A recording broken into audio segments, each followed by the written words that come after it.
2017 চনৰ পৰা 2020 চনলৈকে যিসমূহ স্বচ্ছ ভাৰত অভিযানৰ জৰিয়তে অনাময় আঁচনিৰ যি লেট্ৰিন নিৰ্মাণ কৰা হৈছিলে সেই লেট্ৰিনসমূহ আচলতে সঠিক ৰূপত নিৰ্মাণ কৰা হৈছে নে নাই সেয়া কিন্তু এই মুহূৰ্তত এটা প্ৰশ্ন উত্থাপন হৈছে। এইবাবেই যে টংলা সংমণ্ডল যিটো আছে সেই সংমণ্ডলৰ অন্তৰ্গত ওদালগুৰি জিলাৰ যি শিৱপুৰ ভিচিডিচি আছিলে সেই শিৱপুৰ ভিচিডিচিত 3খন গাঁৱত প্ৰায় 600তকৈ অধিক ইতিমধ্যে অনাময় লেট্ৰিন প্ৰায় 2017 চনৰ পৰা 2020 চনলৈকে নিৰ্মাণ কৰা হ'ল। কিন্তু এই লেট্ৰিনসমূহত আচলতে মলমূত্ৰ ত্যাগ কৰিব পাৰিছে নে নাই বেনিফিচাৰীসকলে সেয়া কিন্তু ইতিমধ্যে অভিযোগ উত্থাপন হৈছে। মোৰ সহযোগী ভিডিঅ' জাৰ্নেলিষ্ট গ্ৰীণে দেখুৱাইছে এটা দৃশ্য। চাওক, ইয়াত কিছুমান লেট্ৰিন নিৰ্মাণ কৰা হৈছে আৰু এই লেট্ৰিনসমূহ আচলতে ইয়াত যি ব্যৱহাৰ সেই ব্যৱহাৰৰ সম্পূৰ্ণ অনুপযোগী হৈ পৰিছে আৰু ইয়াত ব্যাপক আচলতে দুৰ্নীতি আৰু অনিয়ম উত্থাপন হৈছে। ইতিমধ্যে মুছা নামৰ যিটো সংগঠন আছিলে এই সংগঠনটোৰ জৰিয়তে যি RTI কৰা হৈছিলে সেই RTIৰ জৰিয়তে আচলতে এক তথ্য তেওঁলোকে বিচাৰিছিল যে কিমান ঘৰ বা কেইগৰাকী কিমান বেনিফিচাৰীৰ আচলতে ইয়াত ঘৰ লেট্ৰিন নিৰ্মাণ কৰা হ'ল তাৰ তথ্য আচলতে বিচাৰিছিলে।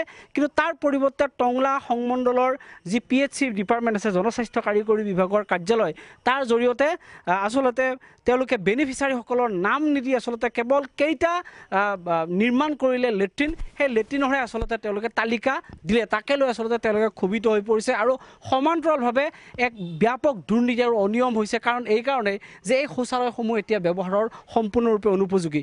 মূলত এগৰাকী বেনিফিচাৰী আছে, মই তেওঁৰ পৰা জানিব বিচাৰিম এইখিনি ঠাইখিনিৰ নাম কি? শিৱপুৰ।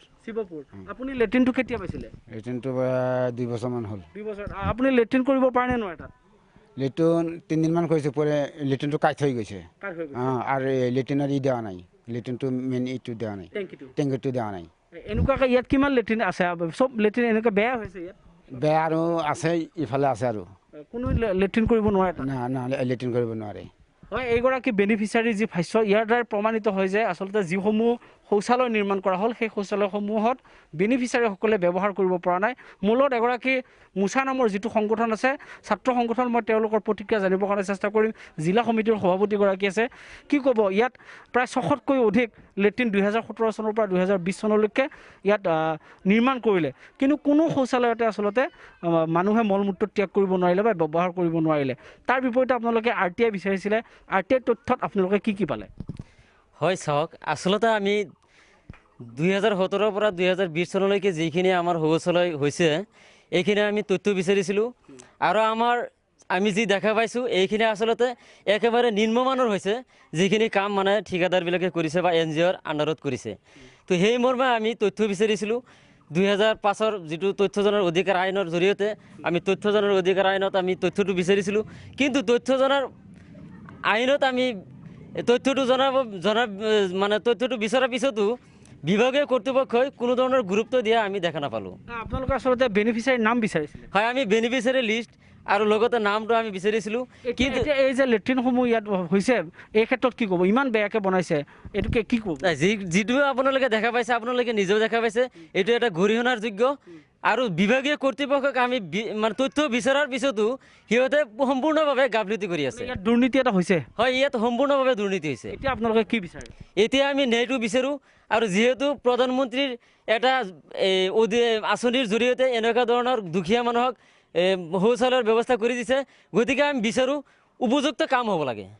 এইগৰাকী আচলতে RTI কৰ্মী, এওঁৰ জৰিয়তে RTI ইতিমধ্যে টংলাৰ যি জনস্বাস্থ্য কাৰিকৰী বিভাগৰ যি অফিচ আছিলে তাত তেওঁলোকে RTI বিচাৰিছিলে। সেই RTI তথ্যত আপোনালোকে কি পালে? ধন্যবাদ থাকিল প্ৰাগ নিউজলৈ। এতিয়া কথা হ'ল RTI যিটো বিচাৰিছিলোঁ বেনিফিচাৰীৰ নাম আৰু ঠিকনা, কিন্তু এইবিলাক একো দিয়া নাই, ভুৱা এটা তথ্য দিছে। মানে টোটেলি তাৰমানে কিমান আছে, 3টা NGOৰ মাজত কিমানটা তাৰমানে লেট্ৰিন হ'ল এইখিনি তাৰমানে ডাটাটো দি দিলে। 600 কিমানটা। কেইটা NGO কাম কৰিছিল? এইটো 5টা NGO কৰিছিল। 5টা NGOৰ ভিতৰত আপোনাৰ কৰিছিল, 3টাৰ তথ্যটো দিছে। 3টাৰ তথ্যটো মানে ভুৱা তথ্য এটা দিছে। এনে কিমানটা কাম হ'ল? 607টাৰ কাম হ'ল। 3টাৰ দিছে আৰু 607টাৰ বিপৰীতে যিসমূহ বেনিফিচাৰীৰ তালিকা থাকিব লাগে সেই তালিকাখিনি দিয়া নাই। কিন্তু আপোনালোকে তালিকা বিচাৰিছিলোঁ। এতিয়া আমাৰ ইয়াৰ মাজত বহুত সন্দেহ থাকি গ'ল। আমাৰ এনেকুৱা মানে ভেৰিফাই কৰি চাইছোঁ, তাৰমানে সিহঁতৰ 607টাৰ মাজত কিন্তু সিহঁতক বহুত কিছুমানৰ কাম কৰা নাই বুলি আমি গম পোৱা মতে। দুৰ্নীতিটো কৰিছে এনে দুৰ্নীতি কৰিছে কিন্তু কিছুমানৰ কাম হোৱাই নাই এটা লেট্ৰিনত কিমান টকাকৈ চেংচন হৈছিলে 12,000কে 12,000 টকাৰ কাম হৈছেনে ইয়াত নাই হোৱা নাই এটা লেট্ৰিনত কিমান টকা মোটামুটি খৰচ হৈছে মোটামুটি 4,000 পৰা 4,500 3,000 এনেকুৱা হয় হয় কিছুমানে তাৰমানে হেৰিটো মানে বনাই দিছে ইটাটো এতিয়া আপোনালোকে ৰাজহুৱা স্বাৰ্থজনিত কিবা কেছ চেছ কৰিব নেকি ডিপাৰ্টমেণ্টৰ বা সেই এন জি অ' কেইটাৰ এগেইনষ্টত নাই ডিপাৰ্টমেণ্টৰ মানে হয় কৰিম আমি কেছ কৰিম মানে আমি এইটো চিফ ভিজিলেন্স RTI এটা কৰিম বুলি ভাবিছোঁ কিন্তু এইটো তথ্য আমি পোৱাই নাই এতিয়ালৈকে তাৰমানে আমি আগুৱাই যাব পৰা নাই তথ্যটো নডেল অফিচাৰে তাৰমানে আজিলৈকে দিয়া নাই পুনৰ আপোনাৰ পৰা জানিব বিচাৰিম আপোনালোকে গোটেই তদন্তটো যদি আপোনালোকে সঠিক ৰূপত বিচাৰে তেনেহ'লে আপোনালোকে নিশ্চয় এটা প্ৰক্ৰিয়া কৰিব লাগিব ৰাজহুৱা স্বাৰ্থজনিত কিবা কেছ দিব নে আপোনালোকে আন্দোলনৰ পথ বিচাৰি ল'ব নে আপোনালোকে তদন্তৰ দাবী কৰিব চাওক আমি আচলতে তথ্যটো বিচাৰিছোঁ আৰু তথ্যটো দিয়াৰ লগে লগে আচলতে যদি সিহঁতে যিখিনি মানে ইয়াত মানে নিম্নমানৰ কাম কৰিছে যদি এইখিনি নকৰে তেনেহ'লে আমি দৰকাৰ পৰিলে আমি আইনী ব্যৱস্থা হাতত ল'ম আৰু আমি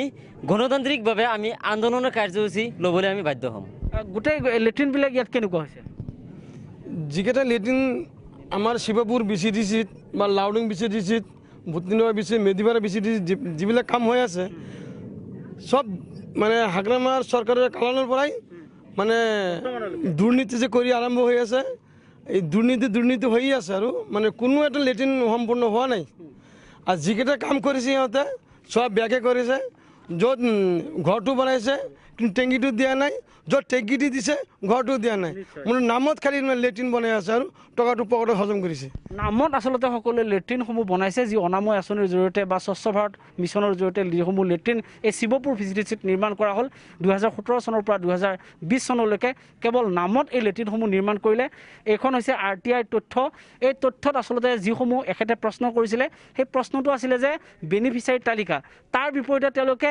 কিমানটা আচলতে লেট্ৰিন কৰিলে 607টা লেট্ৰিন কৰিলে তাৰহে আচলতে তথ্য দিলে কিন্তু বেনিফিচিয়াৰী যিসমূহ তালিকা দিব লাগিছিল সেই তালিকা নিদিলে ইয়াৰ পৰা এটা কথা বুজা যায় আৰু যিসমূহ ইয়াৰ লেট্ৰিন যি নিম্নমানৰ কাম আমি নিজেই দেখিলোঁ তাৰ পৰা এটা কথা অনুমান কৰিব পাৰি যে ইয়াত যে এটা বৃহৎ পৰিমাণৰ বা এটা সাংঘাতিক দুৰ্নীতি হৈছে এই কথাটো সহজেই অনুমেয় আৰু এই সংগঠনটোৱে আচলতে ইতিমধ্যে সম্পূৰ্ণ তদন্তৰ দাবী উত্থাপন কৰিছে